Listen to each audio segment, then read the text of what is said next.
Assalamualaikum, selamat pagi. Hari ini kita pelajarannya matematika ya. Sebelum kita akan membahas tentang faktorisasi bilangan, kita akan membahas dulu tentang bilangan prima.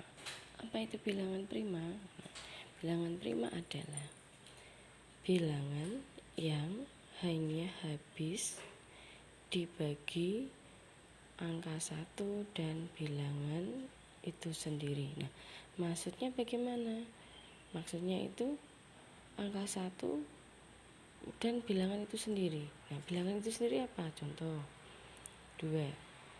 2 itu bisa habis dibagi dengan angka 1 dan 2 saja. Selain itu tidak bisa. Lalu angka 3 hanya habis dibagi dengan angka 1 dan angka 3 saja. Yang lain tidak bisa membagi. Nah, angka itu sendiri itu ini kalau angkanya 2 ya yang habis dibagi angka 2, kalau angka 3 habis dibagi angka 3. Nah, selanjutnya 5 hanya habis dibagi angka 1 dan 5. Selain angka 1 dan 5 tidak ada yang bisa membagi habis angka 5. Nah, itu disebut bilangan prima.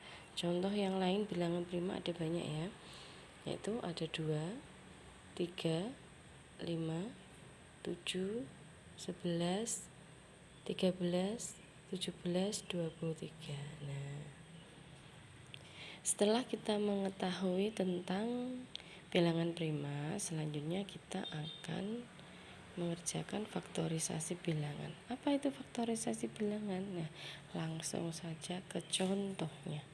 Yang pertama itu adalah angka 12. Nah, faktorisasi itu kita dengan menggunakan pohon faktor. Tentu saja di kelas 4 sudah pernah ya. Nah, pohon faktor itu dibagi dengan bilangan prima. Bilangan prima yang digunakan tadi adalah 2, 3, 5, 7, 11, 13, 17, dan seterusnya.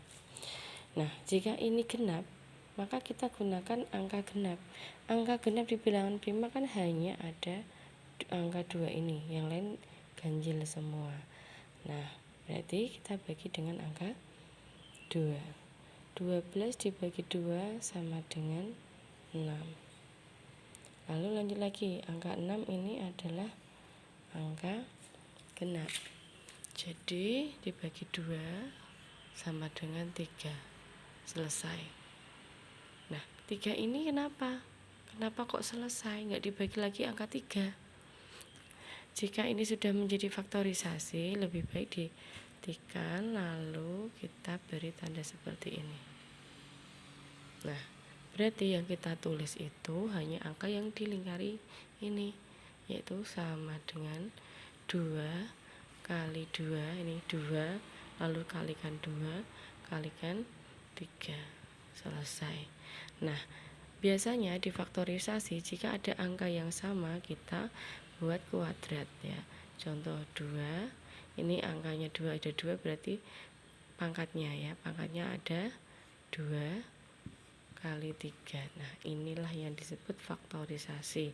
Sampai di sini selesai mencari faktorisasi bilangan yang pertama.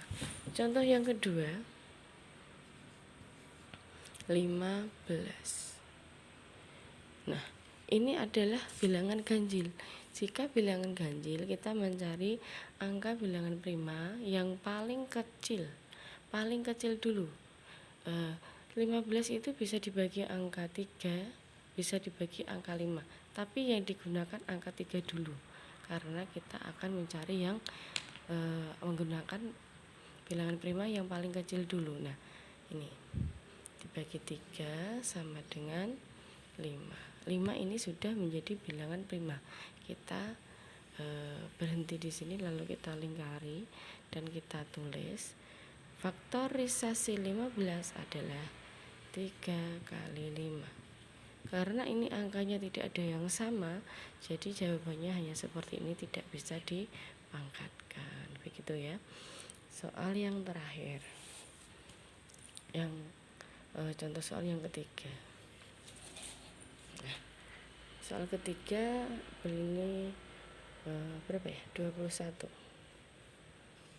Nah, 21 ini ganjil lagi. Bisa dibagi angka 3 nggak? Oh, bisa. 3. Jawabannya 7. 7 sudah bilangan prima, ya sudah. Berhenti sampai di sini. Berarti 3 kali 7. Ini faktorisasinya. Bisa ditambah lagi dengan angka yang lebih besar. Contohnya adalah berapa ya? Contohnya 60. Nah, 60 ini genap dibagi angka 2 30. Genap lagi, kalau 0 itu genap dibagi angka 2 jadi 15. Dibagi angka 3 jadi 5. Selesai. Nah, ini berarti yang kita tulis adalah ini 2 plus 2 kali ada 2 lagi kali ini ada angka 3 kali ada angka 5. Jadi faktorisasinya kita tulis karena ini ada 2, 2-nya ada 2, berarti 2 pangkat 2 kali ini 3 kali 5. Selesai untuk faktorisasi 60 ya. Nah, agar anak-anak lebih memahami lagi, bisa langsung dipraktekkan dengan cara mengerjakan soal berikut. Kerjakan dengan caranya. Nah, jadi kita harus membuat pohon faktor. Nah, faktorisasi dari 1 16, 2 20, 3 25, 4 30 dan 5 40. Harus dengan caranya ya. Faktorisasi dengan pohon faktor seperti yang sudah dicontohkan. Jawaban bisa dikirim di Classroom ya. Terima kasih. Assalamualaikum warahmatullahi wabarakatuh.